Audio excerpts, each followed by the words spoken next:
My name is Grayson Bell, and I'll be presenting my family assessment I did on the Madagascar family, or that is the name that I chose for my family to protect privacy. So here we have our basic family composition table. There's only 3 members in the household. We have husband and wife and a 4-month-old infant. So Gloria is our mother here. She's 24 years old, and her highest level of education is an associate's degree, and she currently works as an orthodontist assistant. She is married to Marty, who is 26 years old, and his highest level of education is a high school diploma, as you can see here, and he works as a lumber contractor. Next we have Julian, who is their infant son, who is 4 months old, and he obviously doesn't have any education or occupation because he's too young. Now we have our genogram that I've made. So here we have our household with the 3 that I stated earlier. Husband and wife, Gloria and Marty, have no health conditions, but Julian does have a diagnosis of mastocytosis that we'll talk about a little bit later when we get into the family stressors. Next we have the dog that's in the household, and then the grandparents. So Gloria's parents are Moto and Gia. Moto has passed away. He was diagnosed with stage 4 melanoma, and Gia is Gloria's mother. She has a diagnosis of hypertension.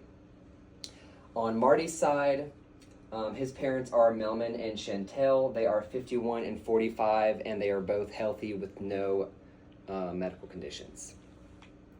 Next, we have our eco map, and I've highlighted the 7 most prominent relationships that the family has.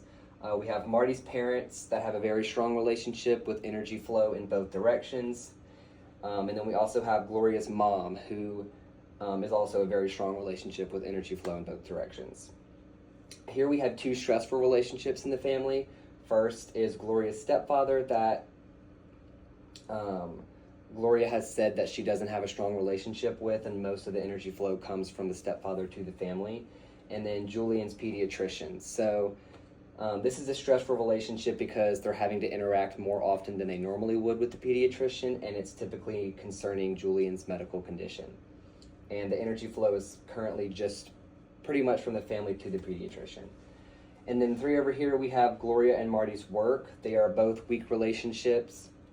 Gloria's work does have energy flow from both directions, but Marty's work, the energy flow is primarily from the family to the work.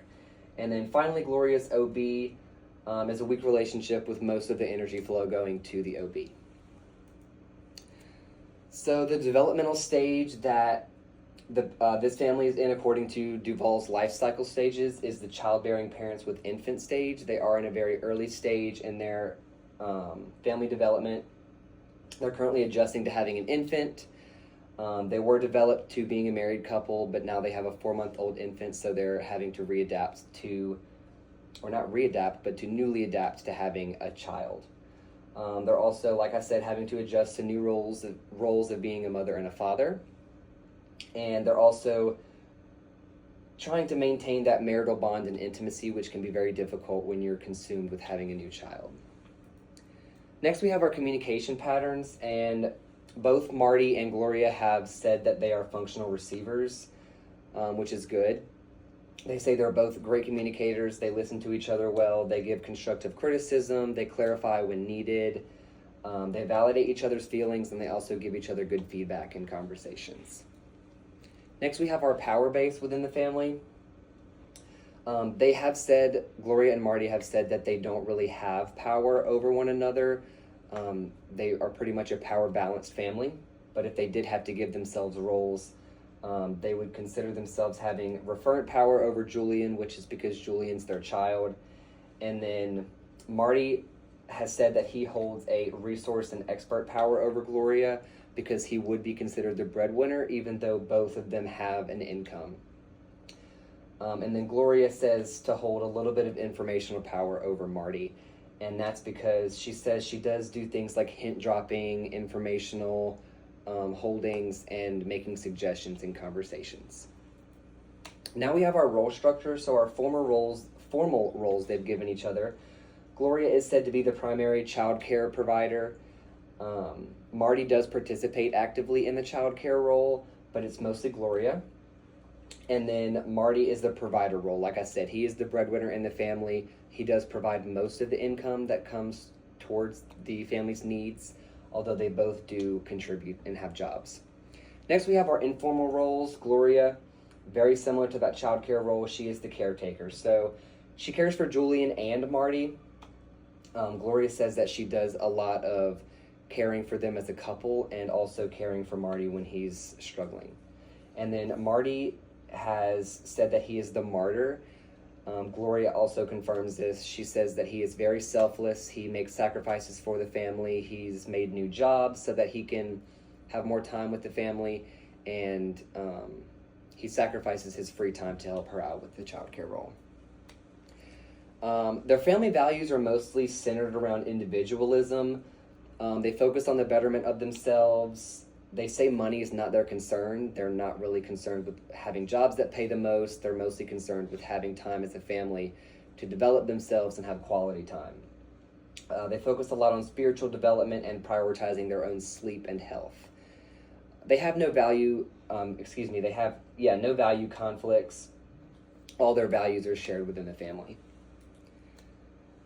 Next, we're getting into that healthcare and the stressors. So, like I said, Marty and Gloria are healthy individuals, but their son Julian does have a disorder called cutaneous mastocytosis, which is a disorder of mast cells. So this can be a systemic condition. Like I've said down here, it can develop into systemic mastocytosis, but Marty's condition or Julian's condition is localized to signs and symptoms of his skin. They've been treating this condition for about 2 months, and they first noticed rashes on his extremities, so his arms and his legs. The condition is benign. It doesn't result in death, and usually the child will grow out of it once they hit puberty. And right now, they are dealing with it through topical medications, but once he turns 6 months, they'll be able to intake oral medications, which Gloria has said will relieve a lot of their stress. They're having to make pediatrician visits every 2 months. This is for normal checkups and to check in with the mastocytosis. Healthcare, self-care roles that they take for themselves are baths for alone time. They say both of them like to take baths. And Marty utilizes hunting in every season. So deer season, duck season, turkey season, everything like that. Next, we have our stressors. So our main stressor for the family was that mastocytosis that Julian is diagnosed with. Also, going back to work 2 months ago. So after having Julian, she went back to work once he turned 2 months. And she said just that leaving Julian does add a little bit of stress to her, but she's starting to get more comfortable with it. Their sleep patterns, they've said, have gotten a lot better over the last month or so. And they're only having to wake up about one time every night now to feed Julian or change him. But it was a lot worse and a lot more waking up throughout the night about a month or two ago. Gloria did say that they have no long-term stressors. They like to focus on the now and live in the moment, and they don't dwell on things for a long time, and they're able to move past things. They're very resilient, so that's good. The coping mechanisms they usually utilize are Gloria loves to vent. She vents to her husband Marty and to her mom Gia, and they both love that alone time in the bathtub. And then also Gia utilizes Buspar, which is a prescription for anxiety. And they've said that these mechanisms are very effective. All right, lastly, we have our nursing diagnoses. So the first one we have here is our caregiver role strain related to increased demands due to the chronic disease of Julian, as evidenced by medicated anxiety, which is that use of the Buspar, and verbalized fear delegating care to others. So she did verbalize having a little bit of anxiety and fear when having to give Julian's care to her mother, Gia, but she said that has started to get better over the past month or so. And she does have that new diagnosis of anxiety that she got diagnosed with about 3 months ago that she's had taking the medication for now. So our goal here for this diagnosis is the caregiver will demonstrate improved coping mechanisms and reduced stress related to caring for their child. And I have listed 3 outcomes here. The first outcome will be the caregiver will demonstrate use of at least one self-care behavior within 1 week, which, as we saw on the slide before, they are pretty good at giving themselves self-care and that bath alone time. Also, caregiver will verbalize reduced anxiety within 1 week, and the caregiver will report security when delegating care of the child to others within 1 week, which this has improved greatly, she said, over the last month or so with giving the care of Julian to her mother. Some interventions I have to achieve those outcomes is we have to assess the caregiver's current coping mechanisms. We have to do that in order to see if the way that they're coping with their stressors are effective or not. And these are our 3 coping mechanisms that I've utilized. I've said that Gloria utilizes the bath time, the abuse part, and she says she enjoys reading. The second one, we have educate the caregiver on the importance of using the coping mechanisms. So we can assess what their coping mechanisms are, but if they don't know that it's important to use them, they may not be using them, or may not be using them frequent enough. The third intervention we have is educate the caregiver some relaxation techniques like meditation and deep breathing. So these can be things that are non-pharmacological that can help de-escalate things like anxiety before we have to use that anxiety medication. And then lastly, assist the patient in establishing a trustworthy alternative caregiver. So she does have a trustworthy caregiver, but if she were to need another one, it would be my role as a family nurse to help her find and establish a new trustworthy caregiver. And then we have our risk for nursing diagnosis, and I've said that our parents are at risk for impaired parenting related to inexperienced parenting. So these are newly discovered parents. They've only had Julian for about 4 months, and any other parent will tell you who have had kids for 18, 20 years, they're still learning how to be a parent. So our goal here is that the caregivers will demonstrate behaviors that promote safe and effective parenting practices. A few outcomes that I have listed underneath there is the parent will identify at least 2 major developmental milestones their child should reach before turning 1 year old.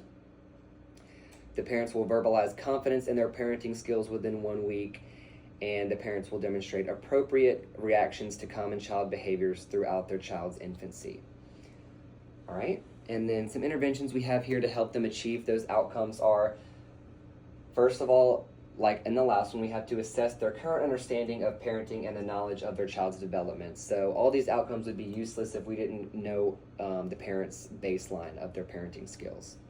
Second, we have educate the parents on major developmental milestones that the infants reach and when those milestones are reached. So it's very important that these parents know where their child should be in their developmental stages and how they should be reacting to their child reaching those stages.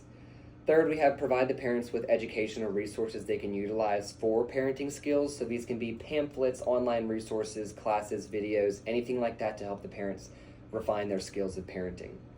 And fourth, we have encourage the parents to attend parenting classes. So this can be a great resource for parents who like hands-on and they like listening and they like teaching.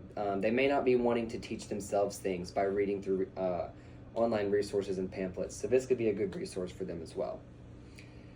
And lastly, we have our references. So we did utilize our Friedman model that's listed here, our personal interview, and then this journal in the National Library of Medicine was used for the research into mastocytosis. And that does complete my family assessment presentation. Thank you.